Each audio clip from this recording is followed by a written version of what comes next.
ஜெய் ஸ்ரீ மாத்ரே நமக. ஜெய் குருதர், ஜெய் குரு பரசுராம். நமஸ்காரம். நான் கரூர்ல இருந்து வல்சலா பணிக்கர், பிரசன்ன ஜோதிடர். இன்னைக்கு நம்ம 2026ஆம் ஆண்டு குரு பயிற்சி பலன்கள் மிதுன ராசிக்கு எப்படி இருக்குன்னு பார்க்க போறோங்க.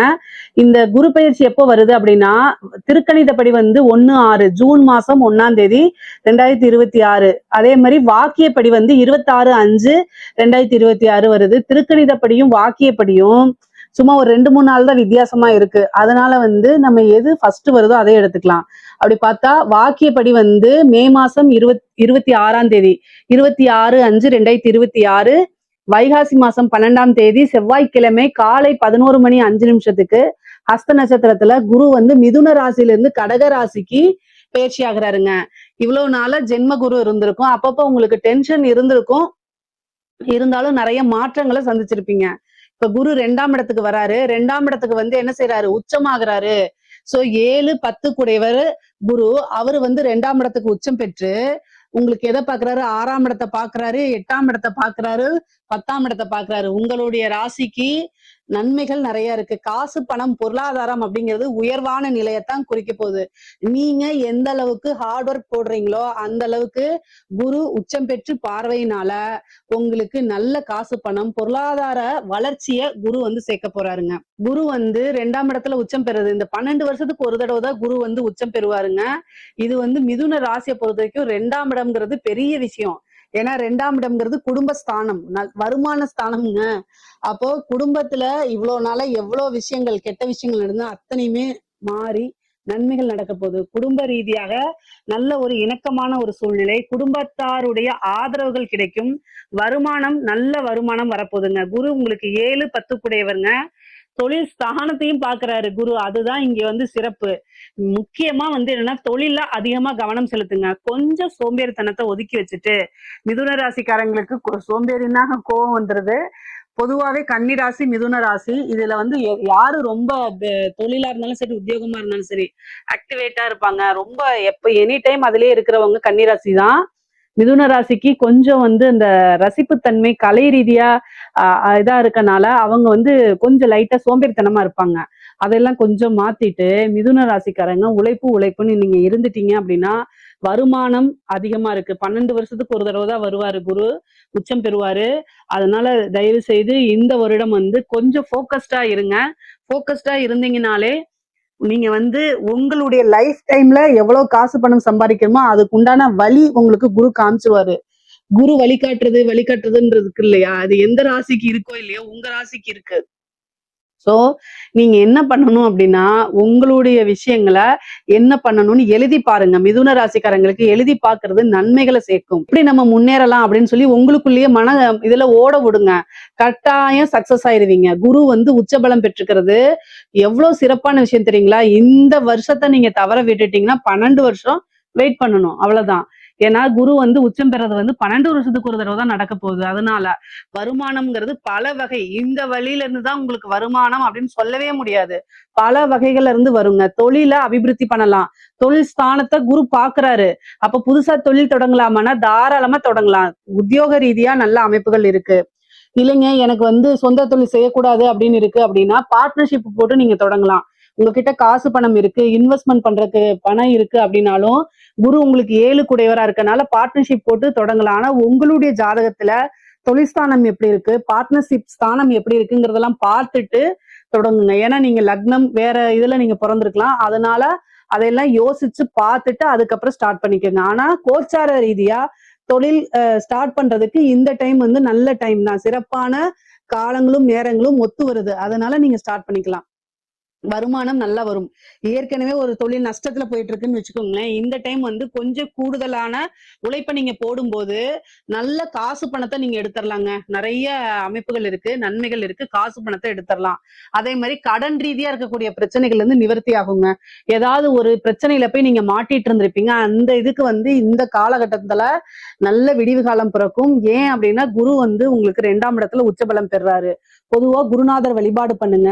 தெய்வ வழிபாடு பண்ணுங்க, உங்க இஷ்ட தெய்வ வழிபாடு பண்ணுங்க, குலதெய்வ வழிபாடு பண்ணுங்க. குரு 8ஆம் இடத்தை பார்க்கறதுனால தீராத பிரச்சனைகளுக்கும் பெரிய சிக்கல்கள்ல இருந்தும் வெளியில வரத்துக்கு இது பர்ஃபெக்டான டைம். இந்த டைம்ல நீங்க கொஞ்சம் உழைப்பையும் அதே மாதிரி கொஞ்சம் எஃபர்ட்ஸையும் நீங்க போடும்போது எவ்வளவு பெரிய கடனாக இருந்தாலும் சரி, எவ்வளவு பெரிய பிரச்சனைகளாக இருந்தாலும் சரி, அத்தனை பிரச்சனைகள் இருந்து நீங்க வெளியில வந்துடலாம், நிவர்த்தி ஆயிரலாம். ஏன்னா குரு உங்களுக்கு நிவர்த்தி ஸ்தானாதிபதி. அவரே வந்து உச்சம் பெறும்போது கட்டாயம் எவ்வளவு பெரிய பிரச்சனைகளா இருந்தாலும் சரி, தீராத பிரச்சனைகளா இருந்தாலும் தீர்த்து கொடுக்க வேண்டியது குருவோடைய கடமையாக இருக்குங்க. அதே மாதிரி 6 குடையவர் உடல் தேக ஆரோக்கியத்துல கவனம் செலுத்தணுங்க. 6ஆம் இடம்ங்கிறது கடன் மட்டும் கிடையாது, நோய் வழக்கு எல்லாத்தையும் குறிக்கக்கூடியது. அதனால உங்களுடைய தேக ஆரோக்கியத்துல கவனம் செலுத்தணும். மிதுன ராசிக்காரங்க எப்பவுமே அலட்சியத்துல நம்பர் 1 அவங்க. சோ ஏதாவது ஒரு பிரச்சனை அப்படின்னா வீட்டு வைத்தியம் பார்த்துக்காம தயவு செய்து டாக்டர்கிட்ட போய் கன்சல்ட் பண்ணிருங்க. ஏன்னா குரு 8ஐயும் பாக்குறாரு 6ஐயும் பாக்குறாரு. அவர் வந்து என்னன்னா அவருடைய வேலை வந்து எல்லா விஷயத்தையுமே வளர்த்து விட வேண்டியதுதான். குரு வந்து நிறைய பேர் என்ன செய்யறாங்கன்னா, குரு பாக்குது அதனால எனக்கு எந்த பிரச்சனையும் வராதுன்னு நினைக்கிறாங்க. குரு ரொம்ப நல்லவர். அதைத்தான் நானும் சொல்றேன். குரு வந்து நல்லவர். எந்த ஒரு விஷயத்துக்கும் பாரபட்சம் பார்க்காம வளர்த்து விட்டுட்டே இருப்பாரு. அப்ப நோயையும் வளர்த்து விட்டுருவாரு. காசு பணத்தை வளர்த்து விடுறது நல்லது, நோயை வளர்த்து விடுறது நல்லதா? இல்ல இல்ல. 6ஆம் இடத்தை பாக்குறாரு, 8ஆம் இடத்தை பாக்குறாரு. தயவு செய்து கவனமாக இருங்க. உடல் ஆரோக்கியத்துல கவனம் கவனம் கவனம். ஏதாவது ஒரு பிரச்சனை அப்படின்னா உடனடியா மருத்துவரை ஆலோசனை பண்ணிக்கங்க.